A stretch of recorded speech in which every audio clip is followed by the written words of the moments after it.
கிறிஸ்துவுக்குள் மிகவும் பிரியமானவர்களே, இயேசு கிறிஸ்துவின் நாமத்தில் உங்கள் யாவரையும் அன்போடு கூட நான் வாழ்த்துகிறேன். இந்த நாளிலும் தேவன் நம்மோடு இடைப்படுகின்ற வார்த்தை யோபு 37ஆம் அதிகாரம் 5ஆம் வசனத்தின் பின்பாகம். நான் கிரகிக்க கூடாத பெரிய காரியங்களை அவர் செய்கிறார். இதே ஆங்கிலத்துல he does great things beyond our understanding. அப்படின்னா என்ன அர்த்தம்? நம்முடைய மனித மூளைக்கு அப்பாற்பட்டு செயல்படுகிற தேவனாய் அவர் இருக்கிறாராம். நம்ம ஜெபத்திற்கு இப்படித்தான் பதில் வரும், இப்படித்தான் பதில் வரணும்னு சொல்லி நம்ம காத்து கொண்டு இருக்கிறோம். ஆனா அவருடைய வழிகள் ஆராய்ந்து முடியாத வழிகள். அவர் யோசனையில் பெரியவர், செயல்களில் மகத்துவமானவர். அவரால முடியாத காரியம்னு ஒண்ணுமே இல்லை. அதை எப்படி வேண்டுமானாலும் அவர் அதை செய்து முடிப்பார். அப்போ நம்ம நினைக்கிறோம், இந்த இடத்துல இருந்து எனக்கு ஒரு ஒத்தாசை வந்தா நல்லா இருக்கும், இந்த இடத்துல இருந்து எனக்கு இப்படி பதில் வந்தா நல்லா இருக்கும்னு நம்ம நினைக்கிறோம். ஆனா நம்முடைய எண்ணங்களை காட்டிலும், நம்முடைய திட்டங்களை காட்டிலும் அவர் வழிகளும் அவர் எண்ணங்களும் உயர்வுள்ளவைகளாய் இருக்கிறது. அப்போ இன்றைக்கு நீங்க ஒருவேளை சோர்ந்து போயிருக்கிறீங்களா? நான் இவ்வளோ ஜெபித்தும் இன்னும் எனக்கு பதில் வரலையே, இந்த பதில் எப்படி இருக்கோ அப்படின்னு சொல்லி நீங்க யோசித்தீங்கன்னா, உங்களை பார்த்து தான் ஆண்டவர் சொல்றாரு, உன் வாழ்க்கையில மகனே மகளே, நான் கிரகிக்க கூட முடியாத பெரிய காரியங்களை உனக்காக நான் செய்ய போகிறேன் என்று சொல்லி இன்றைக்கு நம்மோடு கூட இடைப்படுகிறார். அது உங்க மூளைக்கு அப்பாற்பட்டது. நீங்க இப்படி எனக்கு கிடைச்சா போதும், இந்த பதில் எனக்கு இந்த அளவுக்கு இருந்தா கூட எனக்கு போதும் அப்படின்னு சொல்லி நீங்க செட்டில் ஆன ஆண்டவர் தன் பிள்ளைகளுக்கு அவர் செய்கிறது அது எப்படி இருக்குமா? ஏசாயா 55:9 பார்க்கிறோம், பூமியை பார்க்கிலும் வானங்கள் எப்படி உயர்ந்திருக்கிறதோ அப்படியே உங்கள் வழிகளை பார்க்கிலும் என் வழிகளும், உங்கள் நினைவுகளை பார்க்கிலும் என் நினைவுகளும் உயர்ந்திருக்கிறது. அப்போ இன்றைக்கு ஆண்டவர் சொல்றாரு, நம்ம வழிகள் அல்ல, நம்ம நினைவுகள் அல்ல, அவர் நம்மை குறித்து வைத்திருக்கிற எண்ணங்களும் நினைவுகளும், அவர் நம்மை குறித்து வைத்திருக்கிற திட்டங்களும் அது மகா பெரியது. அப்போ இன்றைக்கு நீங்க எப்படியோ இப்படி வந்துட்டா போதும், இப்படி நடந்துட்டா போதும்னு நினைக்கலாம். ஆனா அவர் அந்த அற்புதத்தை செய்யும் போது அது எல்லார் கண்களுக்கும் ஆச்சரியமா இருக்கும். அப்ப சங்கீதம் 126 பார்க்கிறோம். அப்ப சொல்லுவாங்க, கர்த்தர் இவர்களுக்கு பெரிய காரியங்களை செய்தார் என்று புறஜாதிகளுக்குள்ளே சொல்லிக் கொள்வார்கள். அப்படிப்பட்ட காரியங்களைத்தான் தேவன் நமக்காக செய்வார், நம் மூலமாக செய்வார் என்பதை இன்றைக்கு தேவன் நம்மோடு கூட இடைப்படுகிறதை நம்ம பார்க்கிறோம்.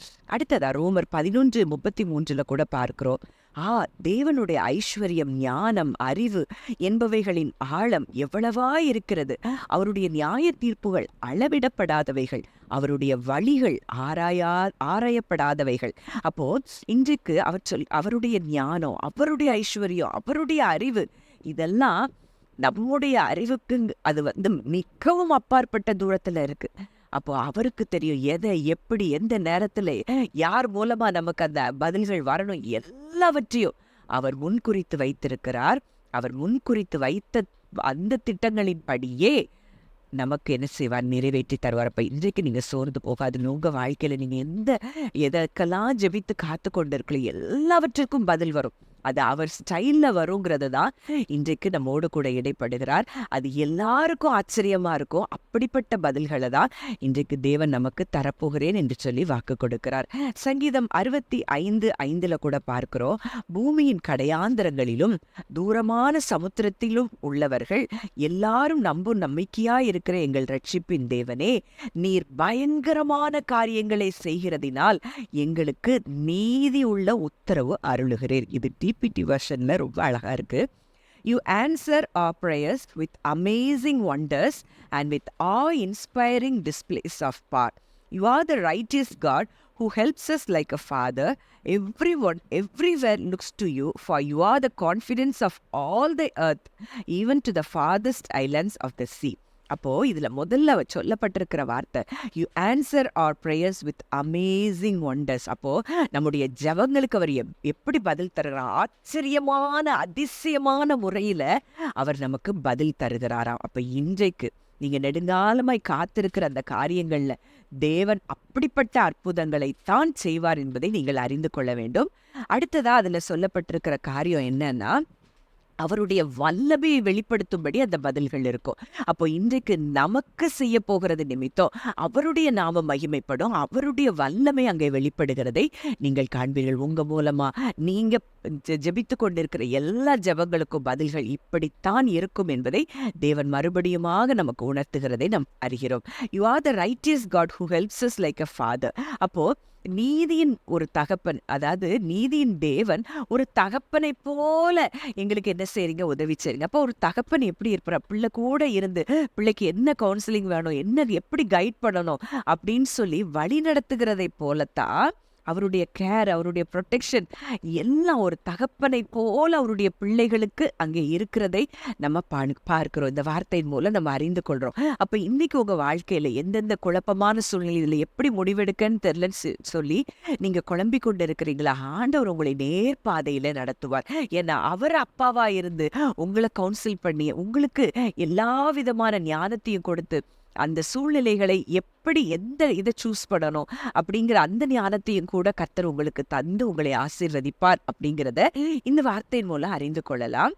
அதுவும் அவர் எப்படி இல்லையா, தூரமா இல்லையா, நம்ம கூட நெருக்கமா, he so personal to us அப்படிதான் அங்கே சொல்லப்பட்டிருக்கிறத பார்க்கிறோம். அவ்வளோ தூரம் நெருக்கமாய் ஒரு தேவன் நம்மோடு இருந்து நம்ம கூட இருந்து செயல்பட்டு நமக்காக அவர் வல்லமையாய் செயல்படுகிறதை நீங்கள் இந்நாட்களில் காண்பீர்கள். கிரகிக்க கூட முடியாத பெரிய காரியங்களை அவர் உங்கள் வாழ்க்கையில் செய்து அவர் நாமத்தை உங்கள் மூலமாய் மகிமைப்படுத்த போகிறார் என்பதே இன்றைக்கு அவர் சொல்லும் வார்த்தையாகும். ஜெபிக்கலாம்.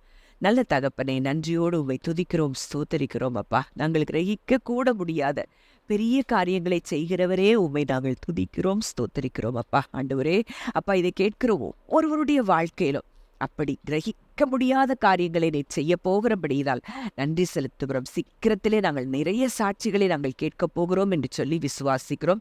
அப்படி கிரகிக்க முடியாத ஆண்டவரே காரியங்களை நீ செய்து உடைய நாமத்தை மகிமைப்படுத்துகிறபடியால் நன்றி செலுத்துகிறோம். இயேசுவின் மூலம் கேட்கிறோம், ஜீவனுள்ள நல்ல பிதாவே, ஆமேன்.